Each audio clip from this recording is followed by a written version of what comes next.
I did not hit her. This is fucking bullshit. Oh, hi citizens of our nation. We're all here and today we're going to be talking about the cult classic film, The Room. Now, The Room is widely considered to be one of the worst, if not the worst, film ever made, and because The Disaster Artist is coming out next week, I decided that it was finally time for me to sit down and watch this shit. And let me tell you guys, I was not disappointed in the slightest bit. The Room is freaking amazing. But I don't mean that in the sense that this is a genuinely good movie. This movie's freaking terrible. What I mean is that this movie was supposed to be a drama, but it ends up being a comedy. A hysterical comedy at that. So The Room basically follows this guy named Johnny and his relationship with his girlfriend, whose name I can't remember right now. But you know, they're going to get married soon. But she starts like questioning her feelings for him, and then she starts having an affair with his best friend, Mark, played by Greg Sestero. And that is really all I can tell you about the story in this movie, because this movie makes no fucking sense. Like, she starts questioning her feelings towards Johnny, and then she accuses Johnny of domestic abuse, and then in the next scene later, she passionately defends him and she's in love with him again.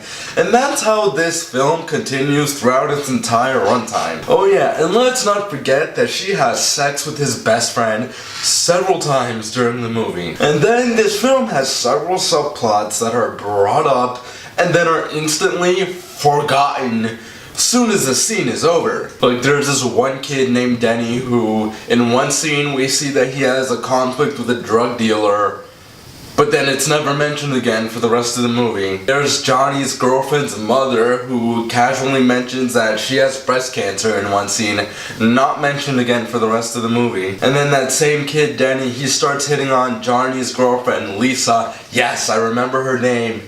And he says that he has feelings for her, and you kind of see something start to happen between them after that scene. Not mentioned or seen again for the rest of the movie. It's like these characters instantly forgot everything that ever happened in their entire lifetime as soon as a scene in this movie is over. This movie takes acting and writing to a whole new level of bad. And what makes both the acting and the writing so freaking terrible in this movie is that they're both so fucking over the top. In fact, it is so over the top that for about half of this movie, I feel like I'm watching an episode of General Hospital. For the other half of this movie, I could not help but feel that the director, the producer, the writer, which was all Tommy Wiseau, and as well as the rest of the cast, it felt like they weren't taking themselves seriously, even though they all claimed that they were. And because it felt like they weren't taking themselves seriously, it really felt like they were just spoofing the relationship drama genre. Like, seriously, there are times and there are moments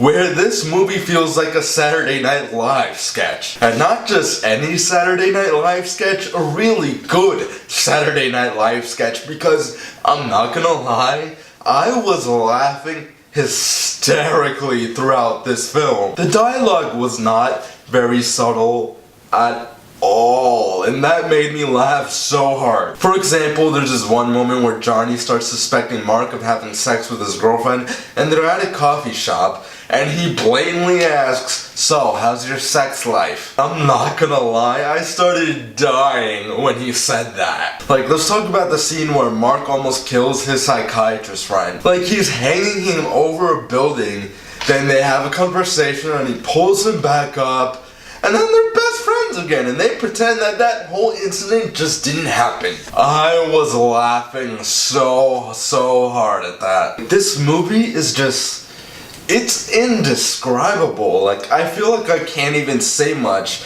because this is something that you should really experience for yourself. And what's so mind-boggling to me about this is that Tommy Wiseau, the director slash writer slash producer slash star of the movie, he actually believed that this was gonna be a good movie. He actually believed in this project and he worked so hard on it. But when you're watching a bad movie, you can always tell that the directors, the writers, the producers, the actors, you can always tell that they tried. However, when I'm watching this movie, it feels like they weren't trying to make a good movie. It really feels like they purposely made a really bad movie. It's just so mind-boggling to me how anyone thought that basically anything in this movie would be okay. Because this film is so bad, it has become really popular, and Tommy Wiseau has really embraced this film's status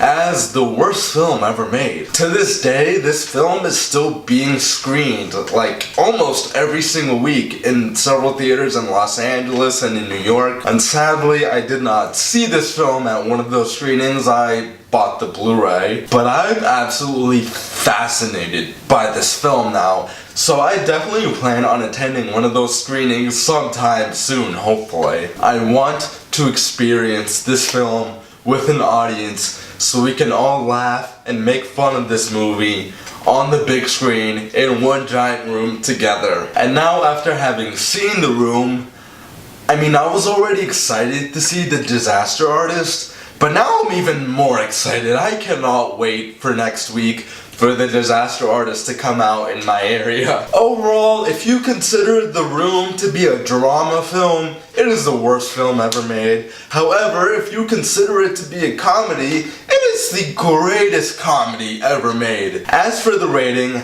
like I just said, if you consider The Room to be a drama, on my rating scale, it gets a 0 out of 10. However, if you consider The Room to be a comedy, on my rating scale, it gets a 10 out of 10. So, The Room, have you guys seen it? Did you like it? Did you dislike it? Do you agree with me? Do you disagree with me? Or do you want to see it? Why or why not? Comment down below. Let me know. If you enjoyed this video, make sure you leave a like and subscribe today for more content. Farewell, citizens of our nation. Catch you all next time.